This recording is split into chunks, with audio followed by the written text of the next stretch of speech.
The collaborative divorce process, which is something I know we both are passionate about. What is collaborative divorce?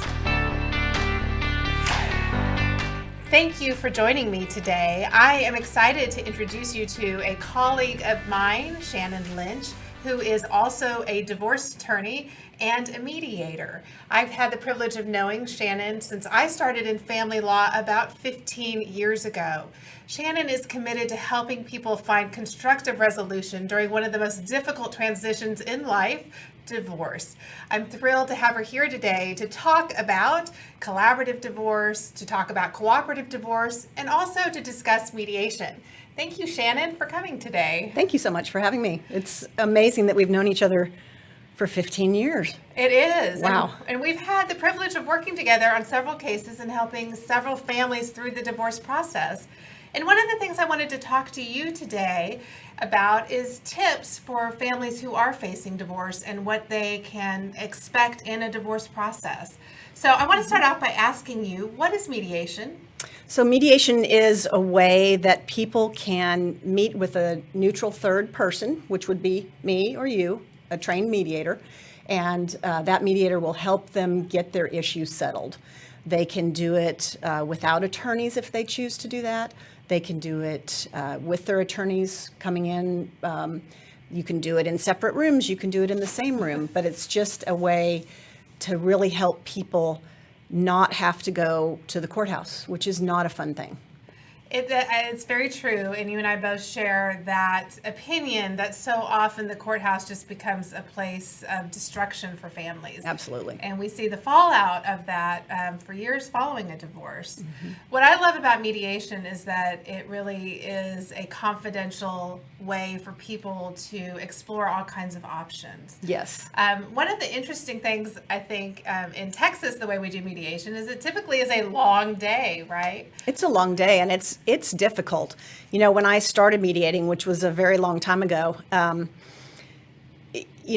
thought, oh, this is going to be much easier than litigation. I don't have to go to the courthouse. I don't have to prepare, pleadings and discovery and all that kind of stuff. But it's actually exhausting as a mediator because you're working so hard and trying to keep people in that process of being conciliatory and looking at the other side as opposed to just going in no holds barred and wanting to win at any cost.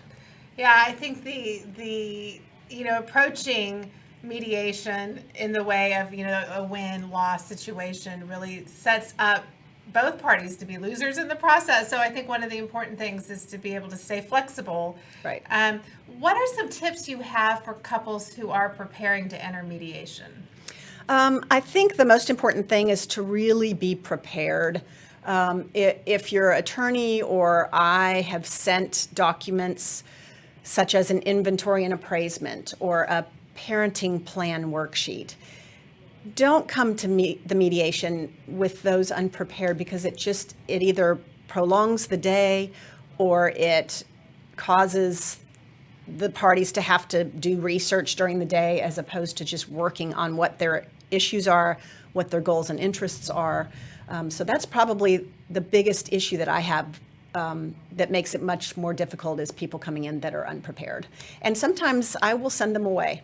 And you can figure it out pretty early in the morning if they're not prepared.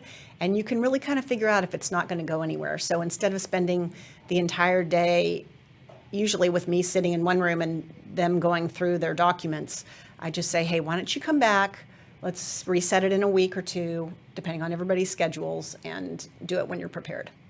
That makes good sense. I think when it comes to preparation, you just mentioned something that I think is so important, especially in any conflict resolution process, and that is to really drill down into goals and interests. I think it's easy to set an expectation in your mind, to have a position. This is my bottom line, and this is what I have to get. And so often I think it's more important to kind of unpack why it is that you want that, right? So the simple question of why do you want that can be really helpful. What role do you see goals and interests playing in a conflict resolution process? I think it's very important. I think if someone comes in and says, I'm just going to throw out an example out there, I have to have the house. And then you unpack, I like that word that you used, and you go backwards a little, and what is it about the house that they have to have it? Is it the fact that they built it, or that their grandmother's furniture fits really well in it? Or is it that they think it's better for the children to be able to stay in the house? Or is it just because they don't want the other side to have the house? So once you figure that out, then you can look at, you can kind of take that next step and look at their interests and their needs and the finances on those. Maybe someone, maybe the non-money person that's a non-wage earner is wanting the house, but in reality, they really can't afford it.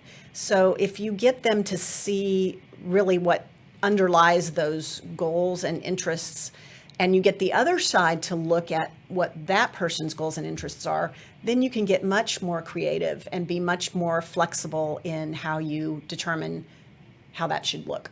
I think that's exactly right. And we know that then we can begin to brainstorm options, and we can look at different scenarios. And I've heard of some couples who actually end up, keeping the house for the children, and they take turns sharing that.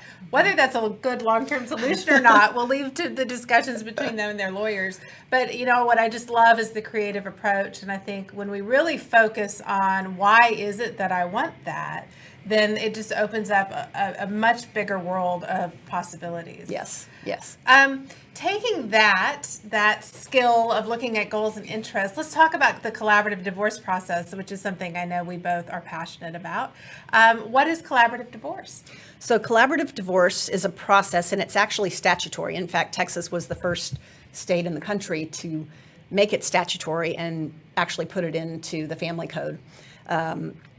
And it is a process wherein both parties hire collaboratively trained attorneys, hopefully collaboratively trained attorneys, and they will sit down at a series of meetings. They sign a collaborative participation agreement that really the bottom line is if the case doesn't settle, both attorneys have to withdraw, which is a big disincentive to not settle. But you can also work with neutral people in that process. Usually we'll have a financial neutral if if it's a larger case with a lot of money or a lot of difficult issues, and a mental health neutral that will act kind of as a coach during the process, help the meetings go smoothly. You can have 4-way meetings with attorneys and clients. You can have 6-way meetings with these other professionals. And again, it's not a cheap way to do it. Some people think it's much less expensive to do it collaboratively. It's really not, but the toll and the expense on a family if they don't try to do something collaboratively, at least to start with, can be way more expensive in terms of trauma to the children and difficult or impossible relationships continuing between the ex-spouses. Oh, I think you're exactly right. That if we just look at the monetary cost of whether it's collaborative divorce or traditional litigation, I mean, the costs are high. Divorce is not inexpensive. Right. But I think measuring the trauma on the family as a whole is a really important thing to keep in mind. I know one of the added benefits that you just mentioned of collaborative process is using these neutrals to come in. And I've even seen cases where we'll bring in a child specialist to really be the voice of the children. A lot of times people wonder, what role will my children have in our divorce process? What do you tell people when they ask you that? Well, some of that depends on the age of the child. And I guess a lot of times people will think that the younger children shouldn't have any voice in that, and they shouldn't be telling their parents what they want. And I can see the wisdom in that, but at the same time, when you're doing a parenting plan, which would be what your names are as a conservator, what your rights, privileges, duties, and powers are, what's the visitation and possession schedule, and how much child support is being paid, is there health insurance that someone's going to have to be ordered to provide. So I think looking at the children's needs, not at the parents' needs, is of utmost importance. And if you have, you can even have a child that might have some special needs. And you can get really creative with those kinds of things in the collaborative process and away from the courthouse. The closer you get to the courthouse and at the courthouse, you can't be very creative. The judge is halfway listening to your case, maybe signing other pleadings during that time, and they are trying to get you off their docket. And they're also constrained. I think a lot of people They don't are constrained. realize that we have a body of law called the Family Code. And of course, if you're watching this, you don't need to be an expert on family law. But it is just important to know that the way our system is structured is that there is a possession order in the Family Code, and the judges are constrained by that. They don't get to do what they want to do. They don't get to do what they think is always the best thing. They have to do what they can do within the bounds of the law. Right. And so that goes with property division. It goes with the possession time for the kids, and also child support. Right. And you can really get creative with the help of 2 well-trained collaborative attorneys and a mental health professional with regards to that parenting plan, and really go away from the standard possession order that we have in the Family Code and do something that works for this family, that works for what their jobs are, that works for what the kids' events and activities are. And again, at the courthouse, you might get first, third, and fifth weekends. It doesn't take into account that the kids may be playing volleyball or soccer on the weekends that one of the parents have them. So again, creativity and flexibility, I think, is key to the collaborative process. I always think of it as, it's like buying a jacket off the rack versus having a suit custom tailored to fit your specific needs. Exactly. That's a great way to look at it. Most of what I buy is off the rack, but anyway, it is nice, if you can actually get something that fits the unique needs of your family. Exactly. And we have a lot of room for that in collaborative, and also mediation.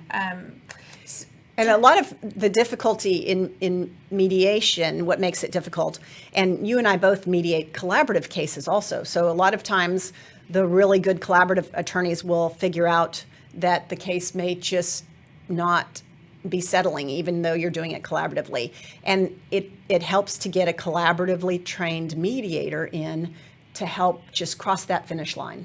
And a lot of the problem, if you're in traditional litigation, is that sometimes, unfortunately, the case is managed by an attorney who may love to litigate, and they live for that. And in the past, that was awesome because, you and I were both trained by litigation firms, and we had great training, but times have changed and people don't want that war anymore.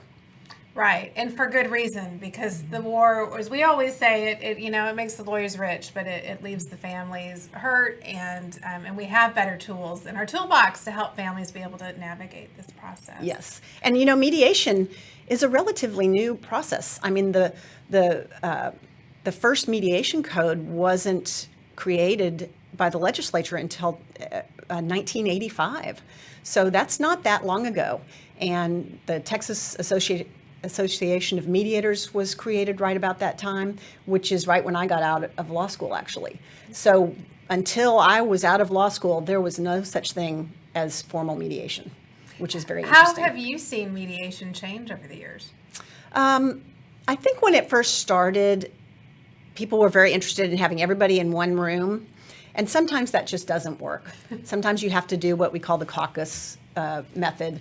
And the lawyer gets a lot of exercise, at least we did before COVID, walking back and forth between rooms and taking settlement offers back and forth, possibly pulling the attorneys into one room without the clients, possibly even pulling the clients into one room without the attorneys.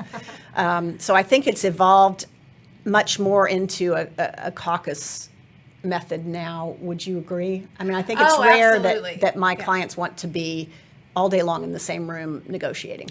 One of the things that I've seen that happens, and I think really the wisdom behind that caucus style, meaning that we're in separate rooms, the parties aren't together, is because of triggers, right?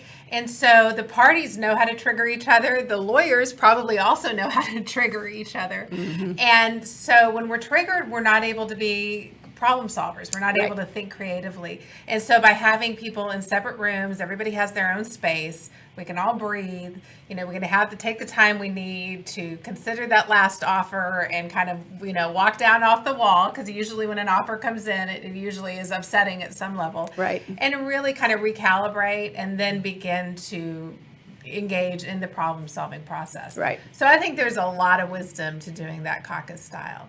I was also going to say, I think one of the great benefits of working with a collaboratively trained mediator is that, you really understand the value of creative problem solving. I mean, you as a collaborative attorney, you sat in the room before and engaged in the problem solving process. Right. That's using interests, looking at goals and interests. Right. And so I think it's very valuable to have an attorney who really values that and understands that. Yeah, I think so too. And it's different than a personal injury case, for example. How much money am I going to get on my pocket at the end of the day for the injuries that I sustained? There's really not that many goals and interests other than that. Another place where collaborative mediation is great is in the probate litigation world. And I do some probate litigation mediation as well. And they haven't been as quick to adopt the collaborative process, unfortunately, because if you think about it, probate litigation really is kind of like family related. It's family related. It's families fighting over money or fighting over the care of someone that's in need. And so, goals and interests in that are very important as well. That's great. You started in family law many years ago. What brought you into family law? I was hired by a firm that had a small family law faction into their business litigation section, and then my boss, the boss of the family law section, had me come over and start working on cases. Actually did his first adoption for him, and that's how I got into, I do a lot of adoption work as well. And so I just kind of segued from the business litigation section over into the family law section, which at that point there were two people, and now that firm is one of the premier family law firms in the country. I was there for a while, but I always liked to try to get things settled. I didn't love running to the courthouse. And then when the mediation statute came up and was created right when I started practicing law, so I was lucky to have been able to start mediating way long time ago. And I actually did, on a collaborative case, the first collaborative case with your old boss in Texas. Right. That was a really long time ago. I wish I could remember how long ago. It was 20-something years ago, but we did the first collaborative case, and it was very different back then than it is now. There was not a team method. I know one of the things that clients really like about the collaborative process is that team model. I know they usually really like working with the neutrals, the financial and the mental health professional. Well, and it allows the lawyers to step back.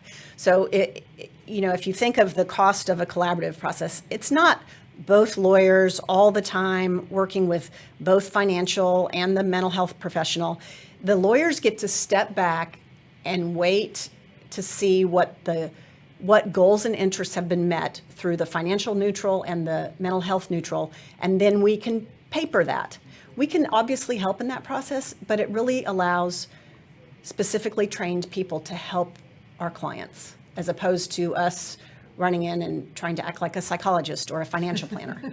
So exactly. Now, there are some cases where people are pretty much in agreement. I mean, it does happen when they come into the divorce process and they have already outlined or identified their main goals and they're in alignment. And so we might not need a full collaborative process, right. But we might do the divorce more in a cooperative way. What for you defines a cooperative process? A cooperative process, I think, is one where, for some reason, the clients just aren't that comfortable signing a collaborative participation agreement, which would require the withdrawal of their counsel if it didn't settle. A lot of times, it's a lawyer issue. If you get an untrained cooperative lawyer that hasn't been trained in the collaborative process, they probably don't want a lot of times to sign away their rights to continue representing and reeling in the cash. Right. So I will not, it's very difficult to do a cooperative case unless you really trust the lawyer on the other side, because you're not protected by the legislative statutory umbrella of the collaborative process. So you just have to be really careful with it. Now, you can still do it. I think you and I have had a couple of cooperative cases recently that we actually didn't sign a collaborative participation agreement, but you and I also know each other and trust each other, and we knew we were going to be able to work things out. It's an interesting thing, because I think a lot of people think coming into the divorce process that they need to hire the meanest lawyer to go fight the battle.